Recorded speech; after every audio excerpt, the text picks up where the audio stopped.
ఇప్పుడు డిసెంబర్లో మొత్తం అయితే ఈ 2 సినిమాల గురించి అయితే మాట్లాడుకుంటారని చెప్పుకోవచ్చు. ఒకటి గేమ్ చేంజర్, ఇంకోటి పుష్పకి అయితే మన అందరికీ తెలిసిందే కదా, December 6th అయితే రిలీజ్ అవుతుంది. గేమ్ చేంజర్ అయితే మొన్న దిల్ రాజు గారు అయితే డేట్స్ అన్న అనౌన్స్ చేసిన తర్వాత ఇంకా పోస్టర్ కూడా రిలీజ్ చేయడం జరిగింది.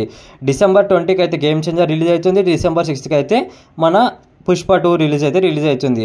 ఈ 2 సినిమాలలో ఆల్మోస్ట్ అయితే ఒక 1 వీక్ నుంచి 15 days గ్యాప్ ఉందని చెప్పుకోవచ్చు. అంటే 1 వీక్ అనుకోండి, 15 days అనుకోండి. 15 daysలో ఈ మూవీ కట్టే మళ్ళీ నెక్స్ట్ డేకి మళ్ళీ ఇక్కడ తెలుగు ఇండస్ట్రీలో మొత్తం అయితే పాన్ ఇండియా లెవెల్లో మన గేమ్ చేంజర్ రిలీజ్ అవుతుందని చెప్పుకోవచ్చు. మరి పుష్పకి అయితే ఆల్మోస్ట్ అయితే మనకు అందరికీ తెలిసిందే కదా, ఆల్మోస్ట్ ఈ మూవీ గురించి దాదాపు చాలా రోజుల నుంచి వెయిట్ చేస్తున్నారు. మరి గేమ్ చేంజర్ ఇంకా పుష్ప ఈ రెండింటి గురించి సినిమా గురించి మాట్లాడుకుంటే మాత్రం అయితే పుష్పకి హై రేంజ్ ఉందని చెప్పుకోవచ్చు.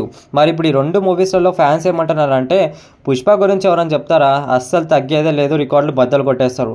మరి గేమ్ చేంజర్ వచ్చి ఏం చేస్తుందో నాకు అసలు అర్థమవుతలేదు. కొంచెం అటు ఇటుగా రిలీజ్ చేసుకుంటే వాళ్ళకి కలెక్షన్స్ వస్తాయి అని చెప్తున్నారు. మరి మీ ఒపీనియన్ని ఒకసారి అయితే కింద కమెంట్ చేయండి. గేమ్ చేంజరా లేకపోతే పుష్పనా? ఈ 2 మూవీస్లలో ఏ మూవీస్ ఎక్కువ కలెక్ట్ చేస్తుంది, లేకపోతే ఎలాంటి రికార్డ్స్ని క్రియేట్ చేస్తుంది, లేకపోతే ఏ మూవీ కొంచెం లో కావచ్చు హై ఎక్స్పెక్టేషన్ నుంచి అని చెప్పొచ్చు. మనకు మ్యాక్సిమం అయితే గేమ్ చేంజర్ నుంచి ట్రైలర్ రిలీజ్ అయితే అప్పటి వరకు ఒకటైతే తెలుస్తుంది. పుష్ప నుంచి మనకు అందరికీ తెలిసిందే, దానికి ఒక ఎక్స్పెక్టేషన్ ఖచ్చితంగా ఒక బ్లాక్ బస్టర్ హిట్ అవుతుంది అని చెప్పి నో డౌట్. కానీ గేమ్ చేంజర్ మూవీ నుంచి ఒక ట్రైలర్స్ కానీ సాంగ్స్ కానీ ఖచ్చితంగా రిలీజ్ అయితే ఆల్మోస్ట్ ఆ మూవీ మీద అనేది ఒక ఎక్స్పెక్టేషన్ అనేది పెరుగుతుంది. ఫ్యాన్స్ కూడా ఖచ్చితంగా దాని మీద ఒకటి ఏంటంటే అంచనాకు వస్తారు, ఖచ్చితంగా పుష్ప సినిమాకి ఒక టక్కర్ కొడుతుంది అని చెప్పి. మరి మీ ఒపీనియన్ ఏందో ఖచ్చితంగా కింద అయితే కమెంట్ చేయండి, చూద్దాం ఎంతమంది అయితే కమెంట్ చేస్తారు.